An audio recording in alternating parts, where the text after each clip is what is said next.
Somerset's batsmen were to the fore again as they made it 2 wins out of 2 in this season's Yorkshire YB40. They thrashed Yorkshire by 131 runs at Headingley Carnegie. Put in by Andrew Gale after losing the toss, Somerset, who hammered the Unicorns with 25 overs to spare in their previous match, got off to another flying start through their one-day openers, Marcus Trescothick and Peter Trigo. The first 6 came as early as the 4th over as Trigo laid into Stephen Patterson, whose 3rd over was spanked for 22 runs. Trescothick starting it with a couple of 4s before Trigo, a man who can't buy a run in the 4-day game this season, finished it off with back-to-back maximums. They may have made a slow start to their championship season, but with power like this up top, they again look to be one of the sides to beat in the one-day competitions. Trescothick, not wanting to be left behind by his partner, also cleared the ropes off Rich Pyra as Somerset raced to 80 without loss in the first 8 overs. By that time, Trigo had raced to another 50. Against the Unicorns, his half-century had occupied only 25 deliveries. This one was slow by comparison, as it took him 26 balls to reach. The opening partnership was worth 96 in only 9.5 overs, and it took a run out to end it. Trescothick had to go for 37 off 27 after being dismissed backing up by Ryan Sidebottom. Buoyed by that, Yorkshire looked as if they might fight back when Trigo followed in the next over, bowled by Moeen Ashraf for an exhilarating 58, made off just 33 deliveries. Errol Sapire is a man struggling for form at the moment. He claimed a pair in the championship match at this ground and, having made only 4 this time, he edged Sidebottom to a well-placed slip. That left Somerset well-placed still on 114 for 3 after a dozen overs, but with Ashraf and Adil Rashid on, the boundaries dried up before Alvaro Peterson was taken behind by Andrew Hard off Will Rhodes for 42 at 181 for 4. The scene was now set for Jos Butler and James Hildreth, who then took on every one of the Yorkshire attack. The former rather ruined Rashid's figures with a 6 that took the visitors to 220 for 4, with 10 overs still remaining. Hildreth struck only 2 4s in his half-century, which came off his 60th delivery in the 31st over, but with him well set, the Yorkshire bowlers must have been fearing the worst, and they were right to do so. The shots produced by both batsmen from here were sometimes sublime and sometimes ridiculous, especially from Butler. They managed to find just about every area to score in, as hardly an over passed by without at least one boundary being scored. It was a magnificent display of one-day batting from 2 very confident men. Sometimes you have to feel a little bit for Hildreth, for as good as his innings was, he was overshadowed by the brilliance of Butler.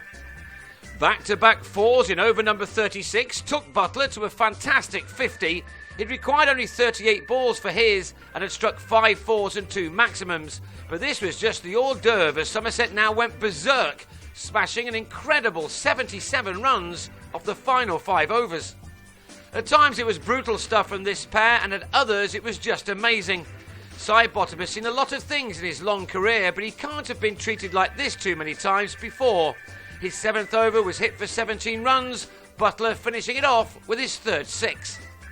Indeed, in the space of 7 balls, the England keeper hit 5 4s and that 6 to completely take the game away from Yorkshire, if the openers hadn't already done that.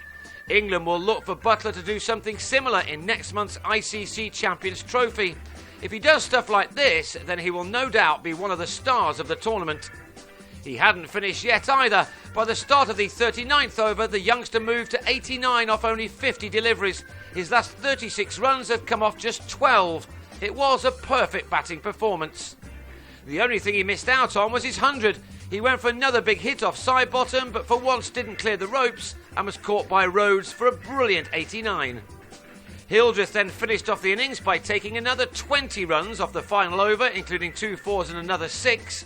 There were 10 in the innings in total, as Somerset made 338 for 5.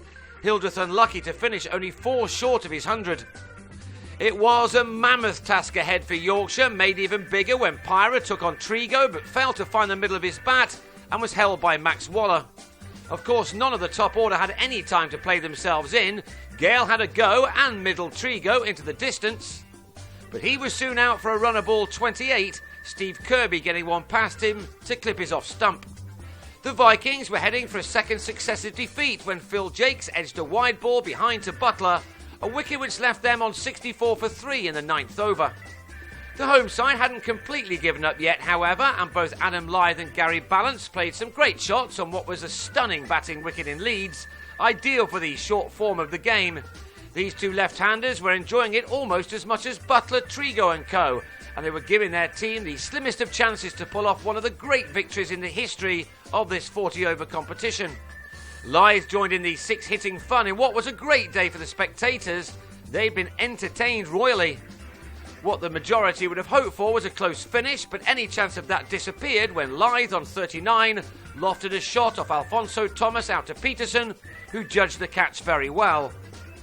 Rashid, fresh from his outstanding 180 in the championship match between these two teams, was out for a golden duck this time, Thomas clinging on to an excellent return catch, which left Yorkshire on 138 for 5 at the halfway point. Ballance then took the 6 count to 13 as he reached his own 50, which had been made off 51 deliveries with 5 other fours. It was some hit that, in a contest filled with the extraordinary. Simply put, the Vikings had too much to do and a collapse at the end was almost inevitable.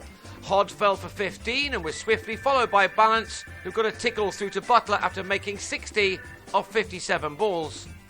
Sidebottom, who'd gone for 77 runs in his 8 overs earlier, was the 8th man out with a total on 192.